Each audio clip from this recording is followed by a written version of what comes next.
do every week with the words of my mouth and meditation that each and every one of our hearts will be pleasing to God, who is our rock and our redeemer. I hope you listen very carefully when I pray that prayer. It is almost verbatim from the Psalms. I pray that the words of my mouth comes from the Psalms, and the meditation of our hearts. Change that word from my heart to our hearts, because I may be the one up here jibber-jabber and on, but it's the meditation of each and every heart here today that can please God. And He is our rock and our redeemer. And I pray that each week, but I mean it each and every time that I say it. You may remember the movie in 1994, Forrest Gump, the story of a young man born with certain debilitating or difficult situation. He was borderline mentally retarded, almost sent away to a special school where he would have none of the advantages of normal school at the time in the early 60s, late 50s. I think he was born, according to the story. And he was born, and his legs were put in braces, and his mother was told he'd probably never walk without the use of these braces.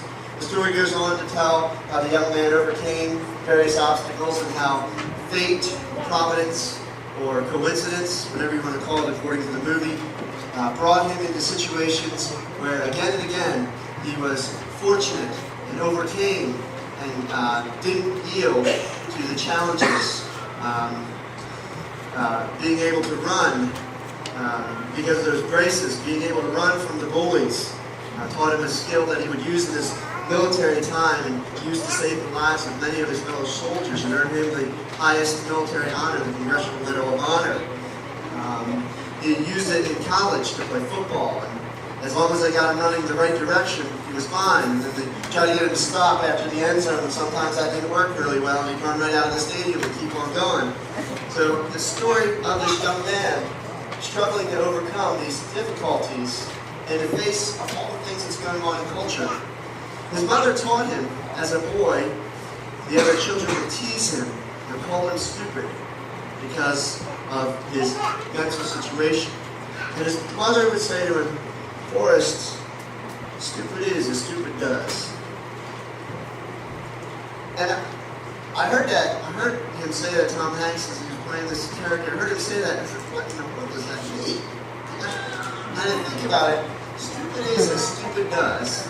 And after thinking about it for a while, I came to the conclusion that basically she's saying, Forrest, you're only stupid if you act stupid. If you do stupid things, you are stupid. You're not stupid by any objective criteria. You have to act stupid to be stupid. If you don't act stupid, you're not stupid. Stupid is as stupid does. Our passage today has a message that kind of parallels that in a slightly different way. And it is that evil is as evil does. Evil is as evil does. The Jews in our passage are trying to kill Paul. And I stopped Raylene right in the middle of that story. It goes on to talk about some of the hope and the confidence that she was talking about. We're going to get to that next week. This week we're going to really focus on the Jews, as they attack Paul. Evil is as evil does. What is it that these Jews are doing? In their mind, Paul is a blasphemer. Paul is somebody who has attacked God's doctrine, God's word, God's teaching. And in their mind, they need to silence Paul.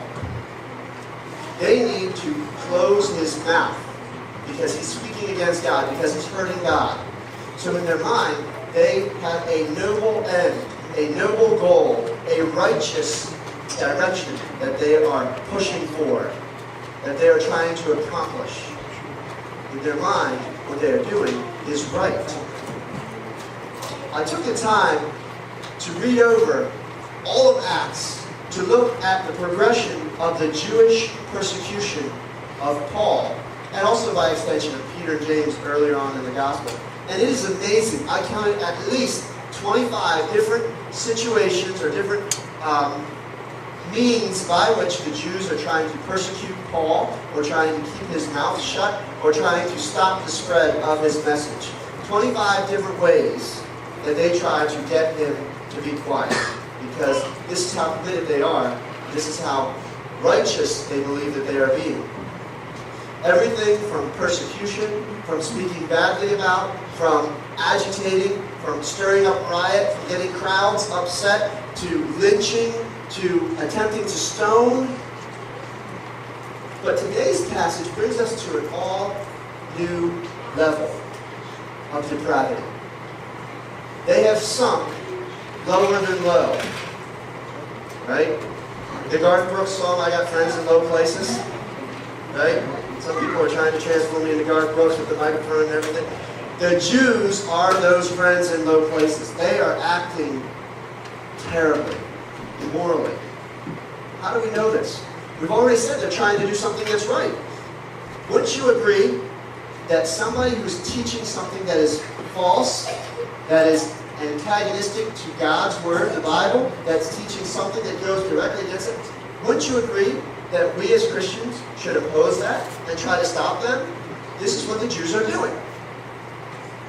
But evil is as evil does.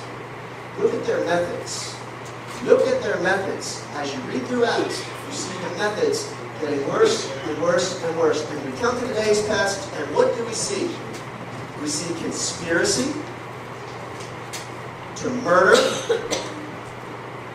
We see them getting the leadership involved, the full knowledge of the religious leadership of a conspiracy to murder a man. You see how this is getting worse and worse? 40 people agreeing?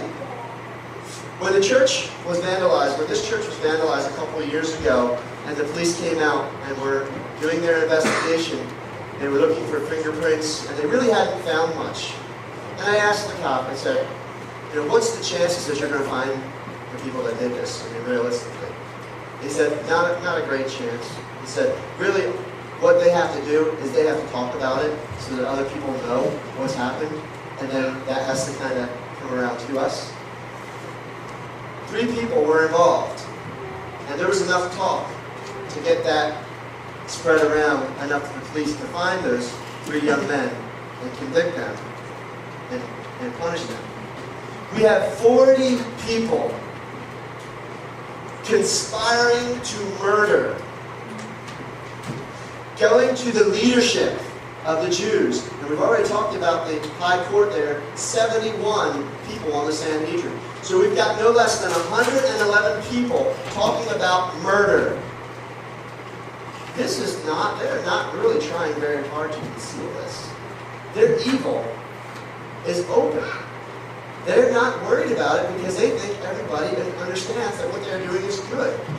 Fortunately for Paul, his sister's son, his nephew, hears about it. I mean, 112, right? And who else? If a young man heard it, who else was privy to this information? It's not like they were doing it behind closed and locked doors. If this young guy could hear and run to the barracks and tell Paul about it, they're conspiring to murder. They have never conspired to murder up to this point. Up to this point, they have conspired to stone.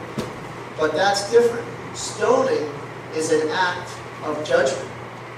It's a condemnation, according to the law, with an execution.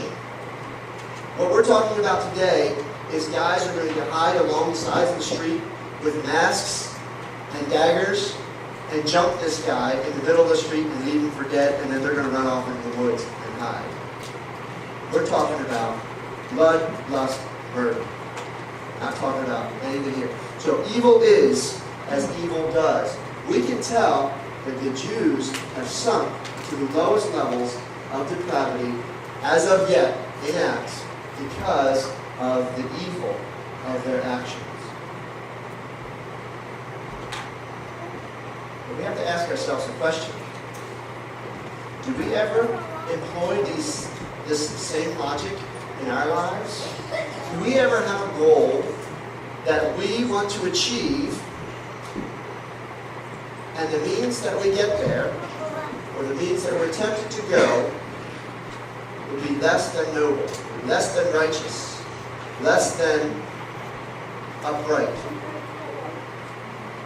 We were joking Thursday night at the fundraising committee